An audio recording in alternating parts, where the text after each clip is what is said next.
Hello, in this video I'm going to show you how to use Padlet, which is a free online tool to replace Flip, formerly known as Flipgrid.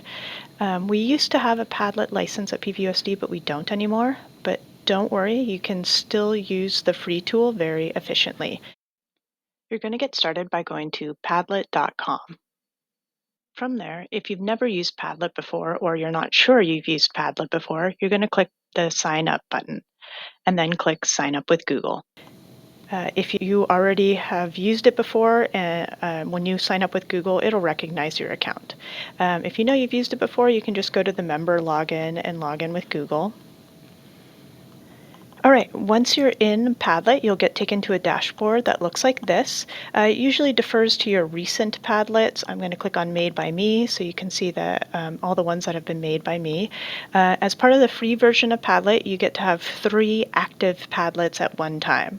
So if you have lots of Padlets on this screen and you are using the free version, then you're going to need to archive some of those to make room for a new Padlet. The way to archive something is just click on the 3 dots of the Padlet and select Move to Trash. Don't worry, this doesn't actually fully delete it. I'll show you here. If I go to my trash folder, there it is, and I can always restore that back. All right, I'm going to click on Made by Me so I can see my Padlets here. And now I want to create a new Padlet. So I'm going to go up to the plus Make button. For the purpose of this, I'm just going to start from scratch and click here where it says Blank Board. First thing it's going to ask you to do is give it a title. Then you can choose what kind of format you would like. I'm going to choose the grid option. Now, if I scroll down, there's some additional options with grid. I could choose to have sections or turn the sections on or off. For the purpose of this, I'm going to just keep it off and now click Done. Now it takes me straight to my Padlet, but before I get started, I want to customize this a little bit to make it a little bit more engaging for students. So the first thing I'm going to do is go over on the right-hand side to my settings gear. Here, where it says description, is where you could optionally type your prompt. The description is a little bit smaller, so if you want your question or your prompt to be a lot bigger, you might want to put that in the title instead. I'm going to click Done there. Icon just means the icon that appears up next to the title.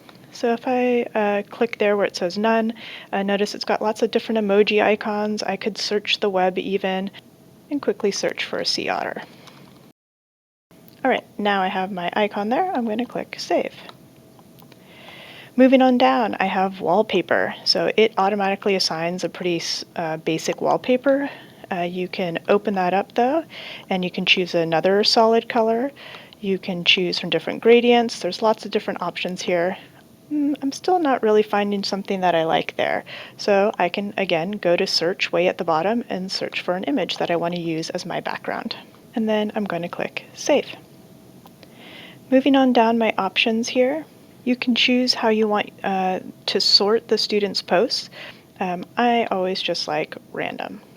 For engagement, I would recommend if you want students to be able to comment on each other's posts to keep comments on. And if you click on that, you'll notice you can choose what kind of options students have for when they comment. So if there's a few things that I'm going to toggle off here, like I don't need them to upload a document in their comment or add a link in their comment. And then click Save. Moving on down, if you want the student's name and time that they made the post to appear, you're going to keep author and timestamp on. Also for content, just so that you're aware that this is automatically turned on, moderation, so which posts and comments require approval. If it's on auto, that means it's going to use some AI features to scan the posts and the comments for appropriateness. If it's deemed inappropriate, it won't show the posts and instead send you an email saying you have to approve this post. All right, now I've got my Padlet set up the way I'd like. I'm going to show you how to push it out to your students. Now I'm going to go to my share icon right here and click on that and scroll down to share via another app. Click on that, and here I have Google Classroom. So I'll show you how to push it out through Google Classroom. I'll also just show you how to grab a link and post the link to your students through Clever or any other way that you like to push out links to your class. So I'm going to click on Google Classroom, It's going to ask me which Google Classroom I would like to share it to and what kind of item I would like to create in Google Classroom. I'm going to create an assignment and then add all the additional information you usually add to your Google Classroom assignments. All right, I've created all my assignment parameters and now I'm going to click Assign. Another way to share this with your students is just to post the link for them. And the way to do that is click on your share icon, and then I'm going to go over to my links option. And I can copy link to board. That just means the clipboard on your computer. So I'm going to copy that.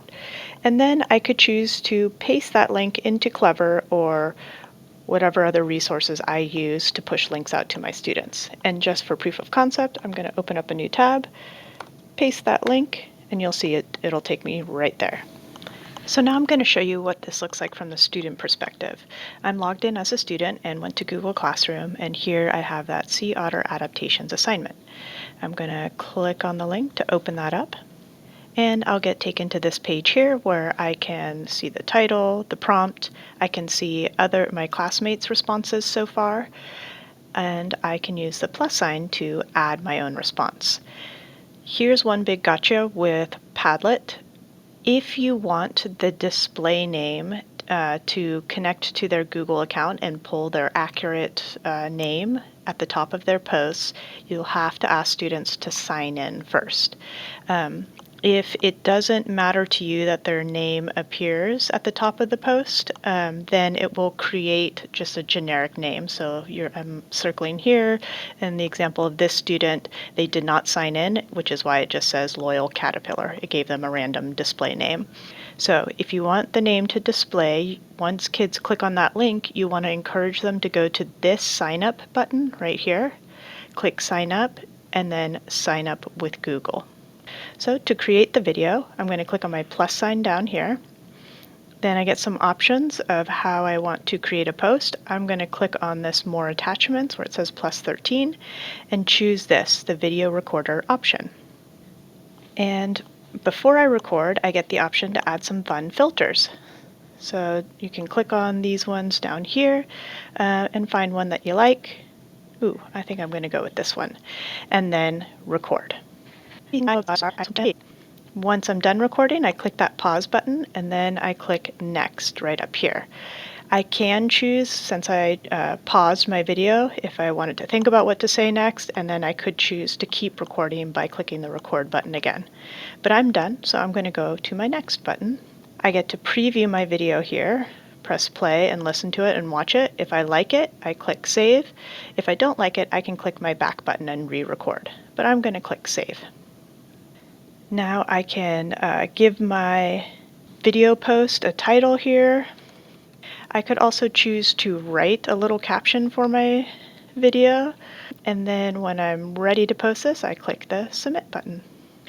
Now that I've posted, I can also choose to comment on other students' videos. So I could watch them, I could add comments down here, and what's really cool is that I could choose to add a comment in the form of another video, of an audio recording, etc. I hope you find Padlet to be a useful alternative to Flip.